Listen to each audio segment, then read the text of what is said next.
Hi, this is Bill Kenower for Author Magazine, and today I'm at the University Bookstore in Seattle, Washington with Maureen McQuerry, author of Between, Before, and After. Maureen, welcome to Author. Thanks so much for having me. Well, Maureen, it's been a few years. It has. You and I chatted, we decided maybe about 6 or 7 years ago. Right. I can't believe it's been that long. It has. And so now, Between, Before, and After, not steampunk. Not at all, no. Now, did you get tired of steampunk, or just a new idea came to you and you said, I got to follow my nose, much to the chagrin of your agent and publisher?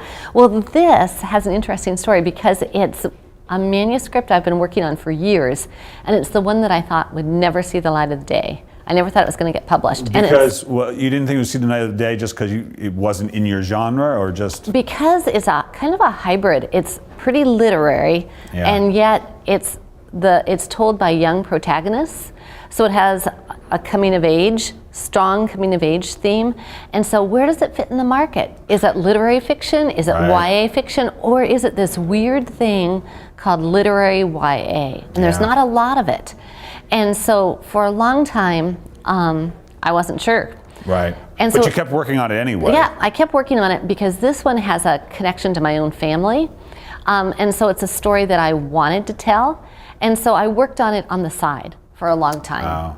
And it does have all of my books have some connection to myth in them. And this does, because in between the chapters, there's a retelling of Hansel and Gretel. Now, when did you decide to put the retelling of Hansel and Gretel? Was that something you thought from the get-go, or how did that evolve? Because that's an unusual decision. It is. You know, the story of Hansel and Gretel, the fairy tale, haunted me as I was working on this. And it took me a long... How did it haunt you? What form did that haunting take? Oh, that's a hard question, because it just kept appearing when I would be working on the novel. It just kept appearing in the back of my mind. Yeah. And there was a connection I wasn't quite seeing, but I knew it was important for the story. And so as I continued writing, I started to explore what is it about Hansel and Gretel that connects so strongly to me on a gut level that connects it to this story. And here's what I found. Hansel and Gretel tells one of the truths that we don't often acknowledge, and that's that childhood isn't always easy, and and children don't always survive. And yet, they do at the end of Hansel and Gretel. Most people remember it as throwing the witch in the oven and slamming the door, but what they forget is that the children find their way home and their father is waiting for them. Yeah. And so it's really a story of childhood resilience and survival through the mythic woods. You know, and we all go through the mythic woods. So that was the key. Once I figured that out, I realized it connected to my story. Interesting. And you thought, you felt it worked narratively to put it in there? Yes, but it took a little convincing with my agent that it would, and then she saw it. It just kind of clicked. And the editor liked it as well. See, so isn't that interesting? Because I go through that with my agent too, and I always feel like, look, you're my agent, just love what I do already, will you? But it doesn't work that way. And so talk about what it means to convince your agent. Like did you do it did she have questions and you answered the questions in the writing, or did you talk to her about it or him about it? How did that work? So both. We talked about it and we kind of went back and forth, and then she became really the strongest advocate for this manuscript, which was really amazing.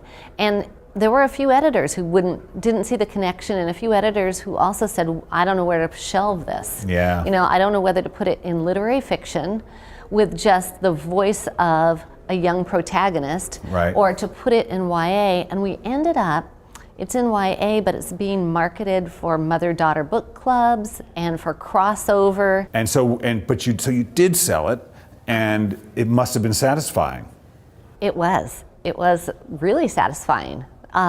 Because it had been probably a 10-year journey from starting this manuscript to when somebody bought it, which I think is very encouraging for other writers. Because as I said, I thought this one was the one that was never going to be published. And yet it's one of the ones that's closest to my heart. And so you're on the YA survival tour. Right. You and 2 other authors. Each have written a book where survival is a part of the storyline.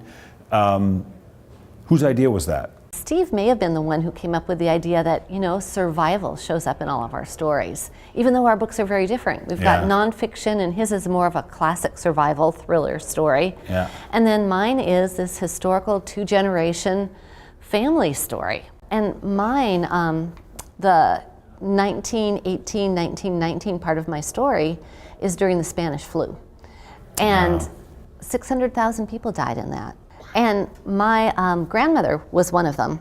And my father was orphaned, and he was 10. And so when she died, my father was 10, and he became a flu orphan. His father couldn't cope, and he went out on the streets and lived on the streets from the time he was 10. Your father? My father's. Holy smokes. So I grew up hearing these stories about what it was like to grow up as a child and trying to survive.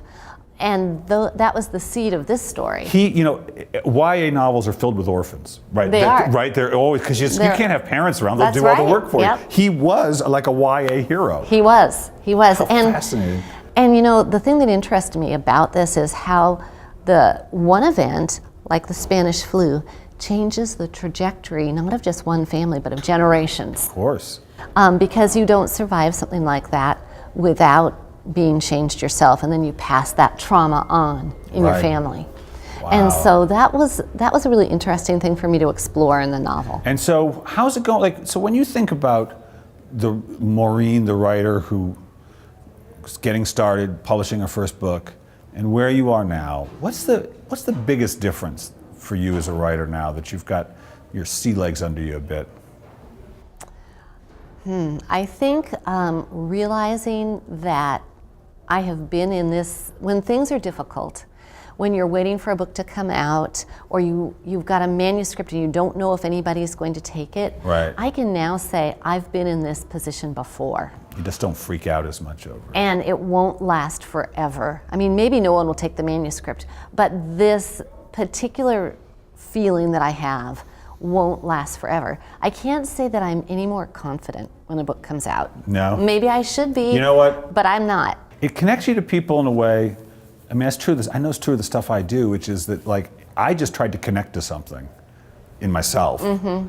And then I'm satisfied if it's there on the page, and then to know that it connected to somebody else, that through some invisible line of the imagination, really. Yeah. It's quite magical in a way. It really is. And it's because fiction deals with what it means to be human. Yeah. And so that connection, especially think in our climate today, that is such an important connection to be making with people. Yeah. And asking those big questions about what it means to live well. I agree. I think that art in general, fiction, but all art, it's really, what is it to be a human?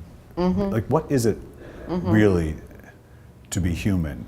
And I mean, you must have had the experience when you were a young woman. I'm sure you were a reader when you were a young person. I was. That I know I felt this way when I found a piece of art I loved. It was like, I'm not quite as alone as I thought I was, maybe. It's finding your tribe. It is. It really is. And so I know there are readers that my books won't resonate with, but then I know that there's a tribe out there. Absolutely. And I know that as a teen, I liked literary fiction. So I know there are YA readers out there who like literary fiction. Of course. Even though it's probably not as mainstream as some of the other YA. Well, Maureen, I got one more question for you. Sure. And what I want you to do is finish this sentence. If writing, all the writing you've ever done has taught you anything, it's taught you what? To take risks, even when it's scary, and it's always scary.